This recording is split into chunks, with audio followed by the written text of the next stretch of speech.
में कोई संशय प्रकट हो तो भगवान शंकर की शरणागति अवश्य ग्रहण करो, शिव तत्व की ओर जा।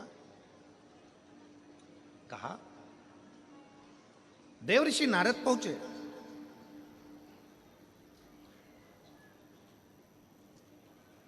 पार्वती जी से पूछा, देव ऋषि नारद ने माता पार्वती से पूछा, क्या बात है, आप शिव को प्रकट नहीं कर पा रही हो,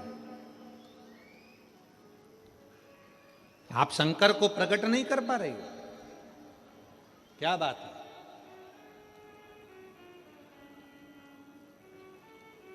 क्या हुआ? देव ऋषि नारद कह रहे हैं कि आप रिझा नहीं सके।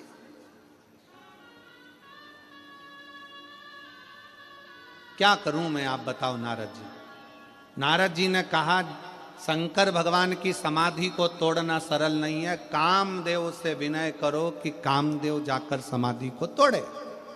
पार्वती जी पहुंच गई कामदेव के पास में। कामदेव बैठे थे सिंहासन पर, उतर कर नीचे आए।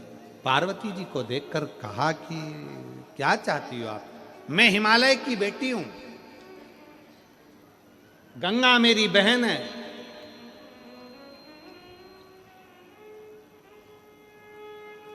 मां मेना के गर्भ से मैं जन्मी हूं।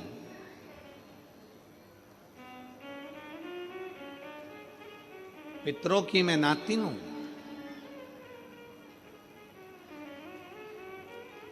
क्या चाहती हो? शिव जी की समाधि तोड़ दो। कामदेव हंसकर बोले, इतना छोटा सा काम लेकर तुम मेरे पास में आई हो? छोटा सा काम?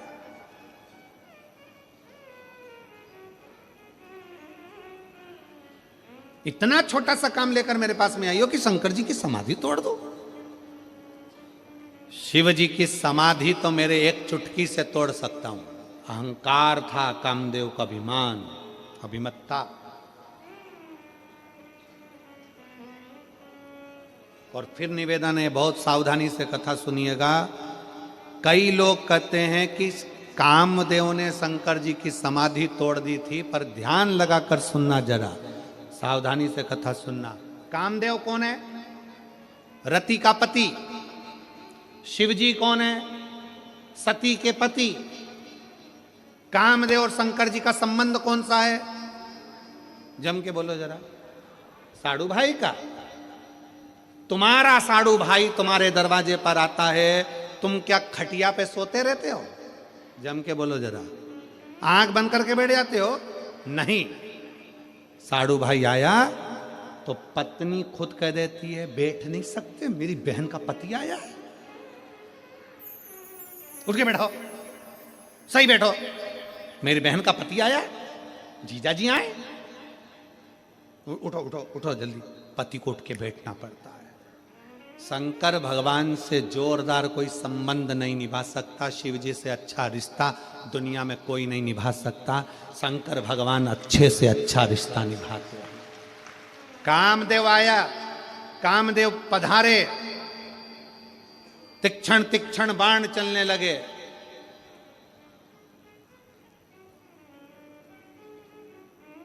शंकर भगवान सती मैया को नेत्र बंद कर याद करने लगे।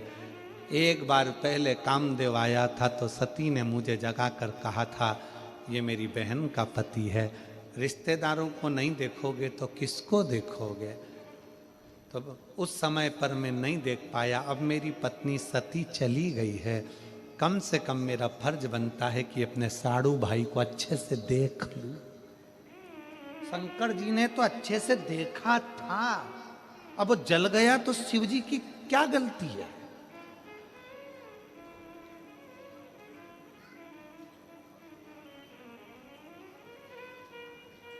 पड़ोसी ने तो मकान बनाया था, तुम्हें मकान के मुहूर्त में बुलाया था, अब तुम्हारा दिल जले तो पड़ोसी क्या करे?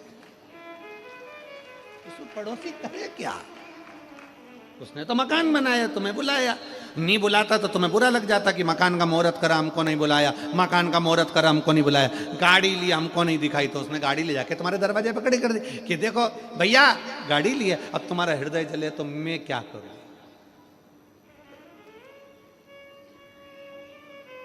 वो कौन सा लाइन है, तुझे आग लगे तो मैं क्या करूं, तुम्हारा दिल दुखे तो अब ये करे क्या?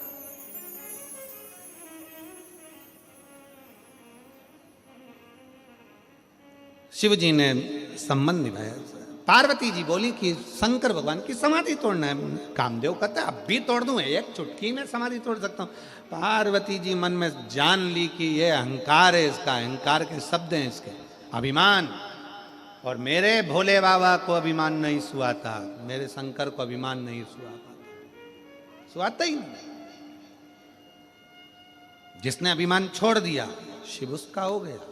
जो अभिमान को पकड़ कर बैठा है शंकर से बहुत दूर है, शिव से बहुत दूर।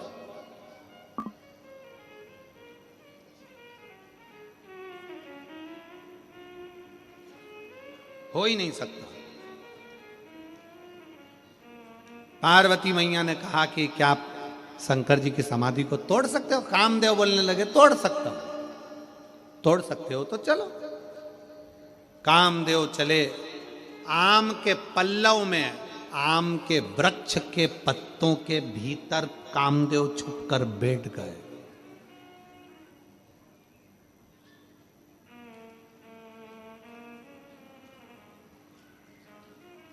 आज भी सनातन धर्म में, भारतीय संस्कृति में, भारतीय सभ्यता में, भारतीय विचारों में घर के दरवाजे पर आम के पत्ते की बंदरवाल बनती है। तुम्हारे इधर बनती कि नहीं बनती हमको नहीं मालूम। बांधते जब कोई घर में शुभ कार्य होता है तो आम के पत्ते की बंदरवाल दरवाजे पर लगाई जाती है। क्यों लगाते हैं? आम के पत्ते की किस लिए लगाई जाती है? नीम के पत्ते की नहीं लगाई, खाकर के पत्ते की नहीं लगाई, पीपल के पत्ते की नहीं लगाई, केवल आम के पत्ते की। उसका कारण यह है, आम के पत्ते में कामदेव छुप कर रहे थे और भगवान शंकर के नेत्र द्वारा कामदेव जलकर भस्म हो गए थे। कामदेव जब जलकर भस्म हुए, आम के पत्ते भी धा धा कर कर जलने लगे। आम के वृक्ष ने शिव जी से प्रार्थना करी, हम 20 लाख योनि में पड़ने वाले वृक्ष हैं, आप हमको भी जला दिए। शिव जी कहते हैं नहीं, तुम कामदेव को छुपाए थे इसलिए जल गए हो, क्या हमें क्षमा नहीं करोगे? शंकर ने वर दे दिया, सुनो अम्र पत्र, तुम्हें वर है, जिस द्वार पर तुम लगे रहोगे उस द्वार पर काम, आसक्ति, तृष्णा, वासना, लोभ, प्रपंच प्रवेश नहीं करेगा, उससे दूर ही रहेगी। दूर।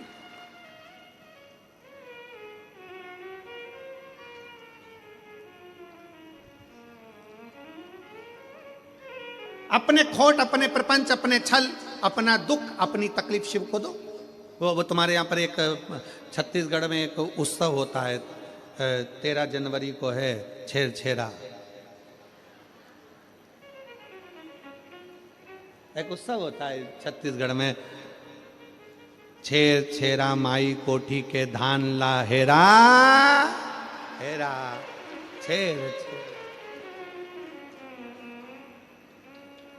छेरा माई कोठी का धान ला हेरा हेरा, एक उत्सव होता है। और वो दान मांगने के लिए बच्चे जाते हैं, वो धान मांगने के लिए, दान मांगने के लिए, अन्न मांगने के लिए लोग बच्चे आते हैं और वो बच्चे दरवाजे पे आके खड़े हो जाते हैं।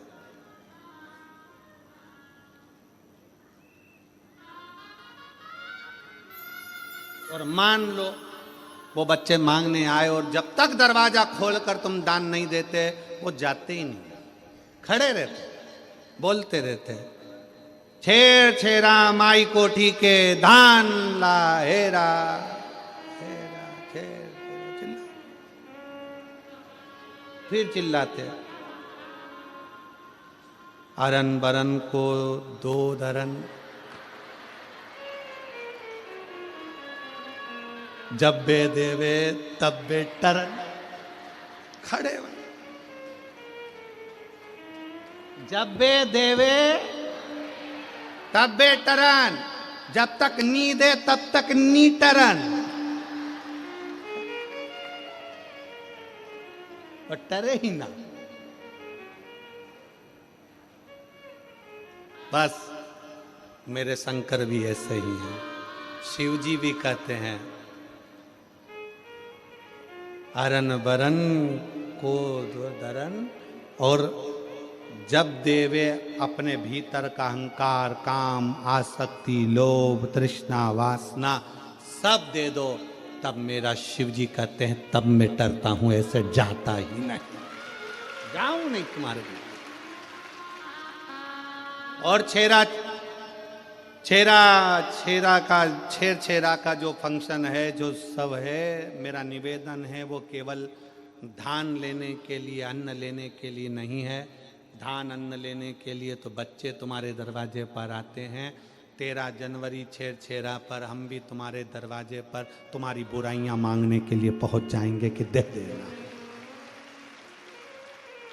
अपने भीतर की बुराई छोड़ो, अहंकार छोड़ो, व्यसन छोड़ो, मदिरा का नशा छोड़ो, तंबाकू छोड़ो। एक झोली में हम भी आ जाएं तुम्हारे दरवाजे पर मांगने कि छेरा माई कोठी के धान ला, हेरा हेरा छेरा दे। अपने व्यसन छोड़ दो, अपनी आसक्तियां छोड़ दो, अपनी तृष्णा छोड़ दो।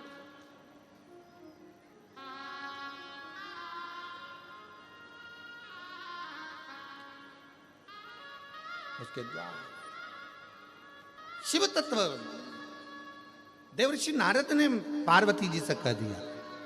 वो पार्वती जी गई कामदेव के पास, कामदेव छुप गए आम के पल्लों में, आम के पल्लों।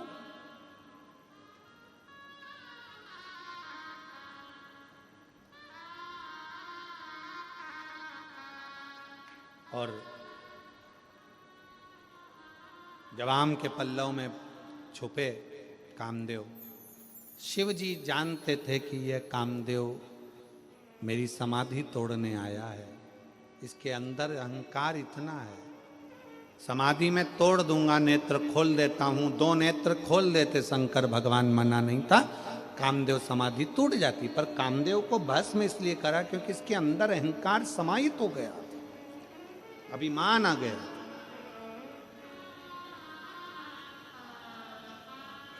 और अभिमान टूटना जरूरी है, अभिमान समाप्त होना जरूरी है।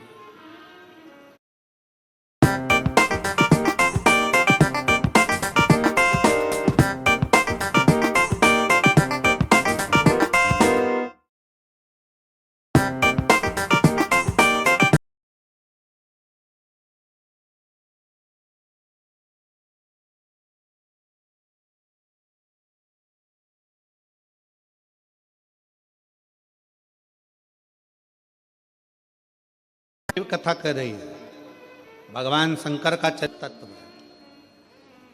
खूब शंकर की भक्ति करो, खूब करो, पशुपति व्रत करो, भजन करो।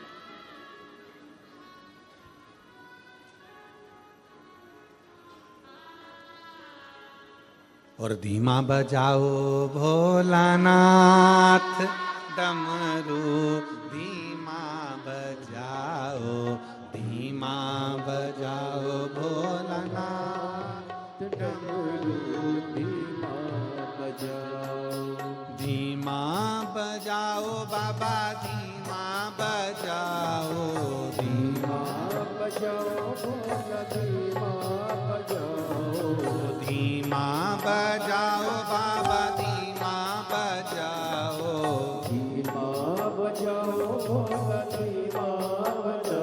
अरे धीमा बजाओ भोलानाथ डमरू, धीमा बजाओ, धीमा बजाओ भोलानाथ डमरू, धीमा बजाओ, धीमा बजाओ भोला, धीमा बजाओ, धीमा बजाओ भोला, धीमा बजाओ, धीमा बजाओ भोला, धीमा बजाओ, धीमा बजाओ भोला, धीमा बजाओ, अरे धीमा बजाओ भोलानाथ डमरू धीमा बजाओ, धीमा बजाओ भोलानाथ डमरू धीमा बजाओ। दोनों हाथों से ताली से